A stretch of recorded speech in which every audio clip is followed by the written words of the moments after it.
Bismillahirrahmanirrahim. Assalamualaikum warahmatullahi wabarakatuh. Perkenalkan, saya Novianti Bawangung dengan NPM 03 1901 098 dari Fakultas Keguruan dan Ilmu Pendidikan Program Studi Pendidikan Guru Sekolah Dasar. Nah, pada kesempatan kali ini saya akan membahas tentang Muhammadiyah dan pemberdayaan perempuan. Poin pertama, strategi Kiai Haji Ahmad Dahlan dalam pemberdayaan perempuan. Jadi, strategi Kiai Haji Ahmad Dahlan dalam memberdayakan perempuan sangat baik dan bermanfaat bagi perempuan dengan mengangkat istrinya sebagai pendiri Aisyah yang memimpin dan mengurus para perempuan yang lainnya dengan kiprahnya sangat membantu dalam kehidupan kaum laki-laki atau Muhammadiyah, terutama suaminya sebagai pendiri Muhammadiyah. Hal tersebut terlihat dalam pesan Kiai Haji Ahmad Dahlan kepada seorang perempuan, yaitu yang pertama, melihat sisi kurangnya pengetahuan tentang harkat dan martabat wanita menurut ajaran Islam. Yang kedua, bermaksud memajukan wanita Islam Indonesia dalam segala bidang sesuai dengan fungsi dan kedudukan wanita menurut ajaran Islam. Yang ketiga, berhati-hati dengan urusan Aisyah, karena kalau dapat memimpin dan membimbing mereka, insya Allah mereka akan menjadi pembantu dan teman yang setia dalam melancarkan persyarikatan Muhammadiyah menuju cita-citanya.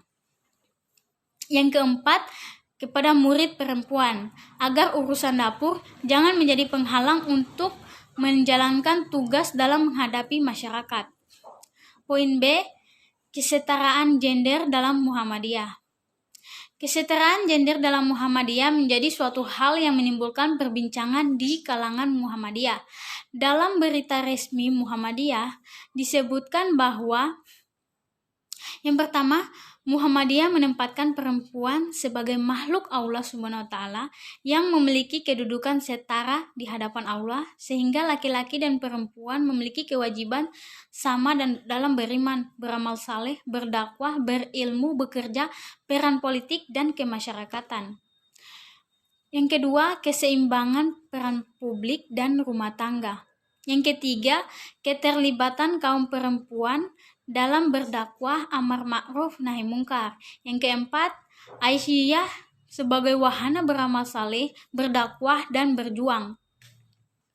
Yang kelima, dukungan keluarga dan Muhammadiyah kepada kaum perempuan dan Aisyah. Yang keenam, kompetensi keberagaman, keilmuan, kemasyarakatan, dan pemimpin. Yang ketujuh, Aisyah menerapkan kepemimpinan rasional bukan harismatik atau tradisional. Yang kesembilan, Kiai menyiapkan murid-murid perempuan sebagai pimpinan melalui pendidikan dengan membekali ilmu-ilmu keislaman melalui madrasah dan kursus-kursus ilmu-ilmu umum melalui sekolah di Netral School, praktik hidup bermasyarakat, berorganisasi, dan berdakwah. Selain hal itu, Yunahar alias menyebutkan dalam makalahnya bahwa dari segi bahasa, seks dan gender mempunyai arti yang sama, yaitu jenis kelamin.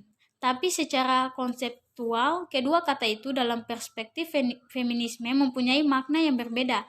Jenis kelamin adalah sesuatu yang dibawa sejak lahir, oleh sebab itu bersifat alami, kodrati, dan tidak bisa diubah. Sedangkan gender adalah suatu sifat yang melekat pada kaum lelaki maupun perempuan sebagai hasil konstruksi sosial dan kultural sepanjang sejarah kehidupan manusia, yang dengan demikian tidak bersifat kodrati atau alami. Contoh dari konsep gender adalah bahwa perempuan itu dikenal lemah lembut, cantik, emosional, keibuan, sementara lelaki dia dianggap kuat, rasional, jantan, perkasa, dan lain-lain.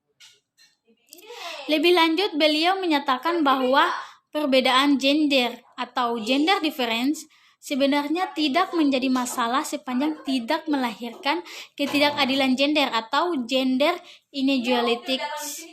inequalities. Tapi realistis historis menunjukkan bahwa perbedaan gender ternyata telah melahirkan berbagai ketidakadilan gender, terutama bagi kaum perempuan. Salah satu fenomena ketidakadilan gender adalah penindasan dan pemerasan terhadap perempuan. Beliau juga mengutip perkataan Mansur Fakih Seorang feminis muslim Indonesia yang menyebutkan 5 fenomena ketidakadilan gender secara lebih lengkap, yaitu pertama, marginalisasi. Perempuan baik di rumah tangga, di tempat kerja maupun di dalam bidang kehidupan bermasyarakat lainnya, proses menginalisasi ini berakibat pada pemiskinan ekonomi perempuan. Yang kedua, subordinasi terhadap perempuan. Karena adanya anggapan bahwa perempuan itu irasional, emosional, maka ia tidak bisa memimpin dan oleh karena itu harus ditempatkan pada posisi yang tidak penting. Yang ketiga, stereotipe yang merugikan kaum perempuan. Misalnya asumsi bahwa perempuan bersolek dalam rangka memancing perhatian lawan jenisnya. Maka setiap ada kasus kekerasan seksual atau pelecehan seksual selalu dikaitkan dengan label ini. Masyarakat punya kecenderungan menyalahkan perempuan sebagai korban perkosaan akibat stereotipe tadi.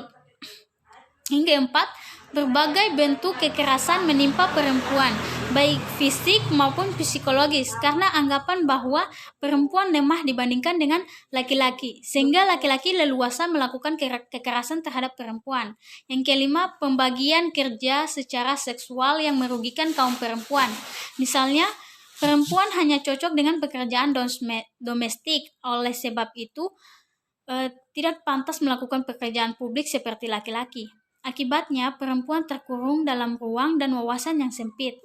Dalam perspektif kesetaraan dan keadilan gender, laki-laki dan perempuan memiliki peluang yang sama untuk berperan dalam berbagai aspek kehidupan, baik domestik maupun publik, sesuai dengan pilihan mereka masing-masing.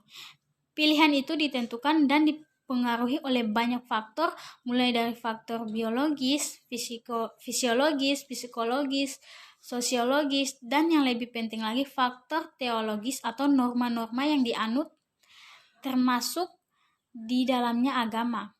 Sebagaimana manusia, hamba Allah dan haifatullah fil ard, antara laki-laki dan perempuan tidak ada perbedaan sama sekali. Perbedaan asal-usul penciptaan Adam dan Hawa sama sekali tidak ada hubungannya dengan nilai kemanusiaan, kehambaan, dan kekhalifaan antara laki-laki dan perempuan. Dalam banyak ayat Allah Subhanahu wa taala menegaskan persamaan itu. Salah satunya disebutkan oleh Allah dalam surat An-Nahl ayat 97. Nilai dan kualitas manusia tidaklah ditentukan oleh jenis kelamin, warna kulit, asal-usul penciptaan, dan hal-hal lain yang bersifat kodrati, given dari Allah Subhanahu wa taala, tetapi ditentukan oleh prestasinya yang dalam bahasa Al-Qur'an disebut dengan ketakwaan.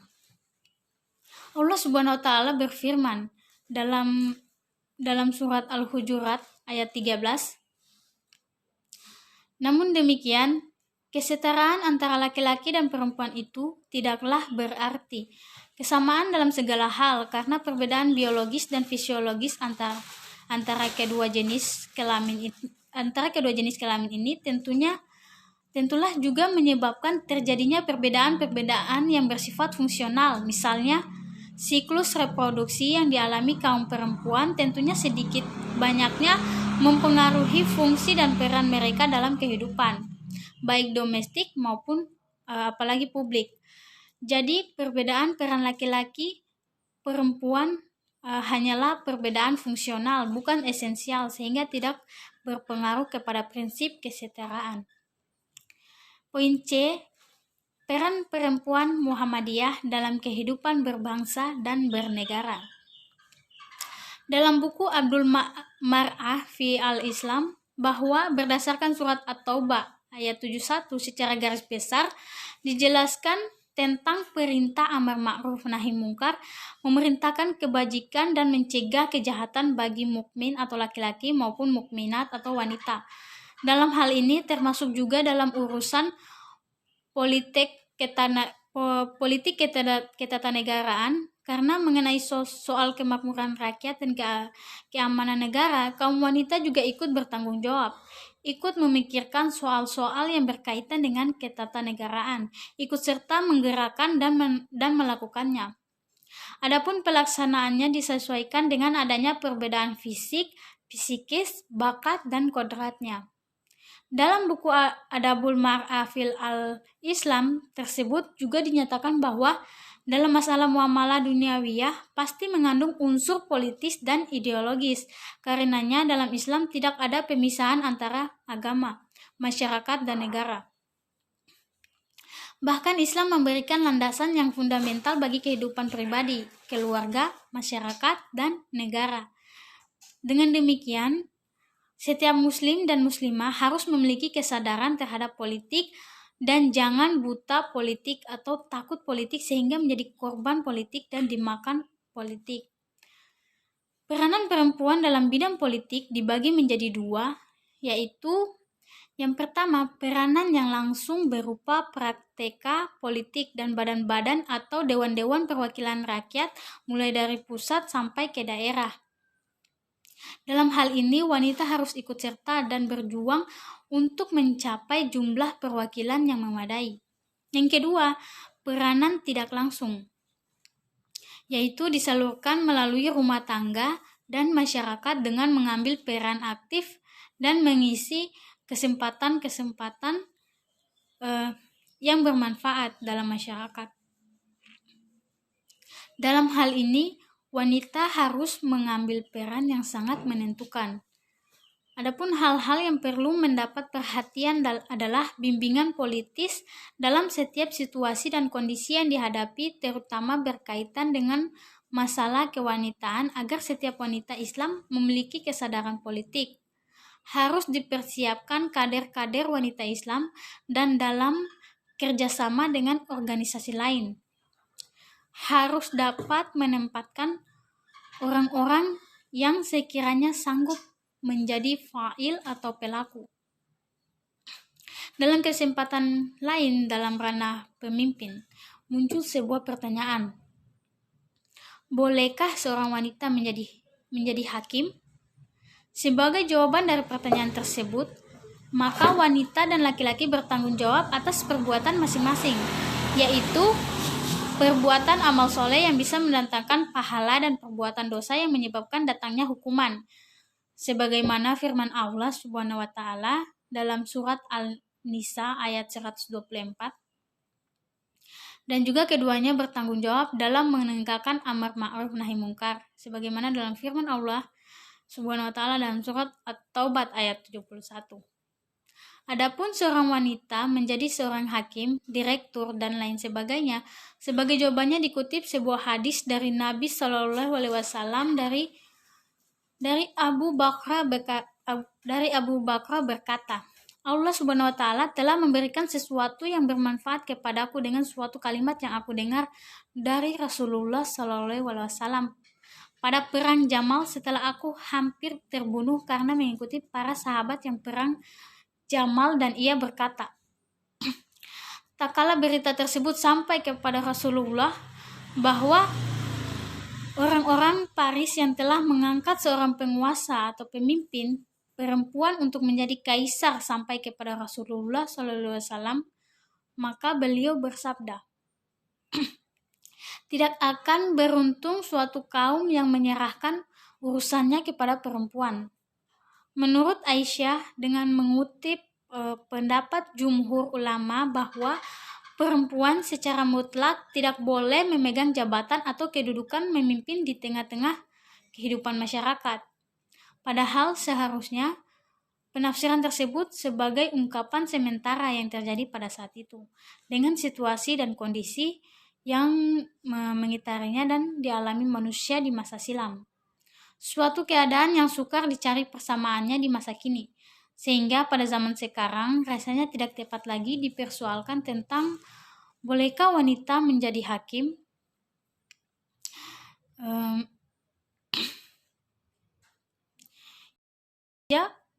Itu saja pemaparan dari saya terkait Muhammadiyah dan pemberdayaan perempuan.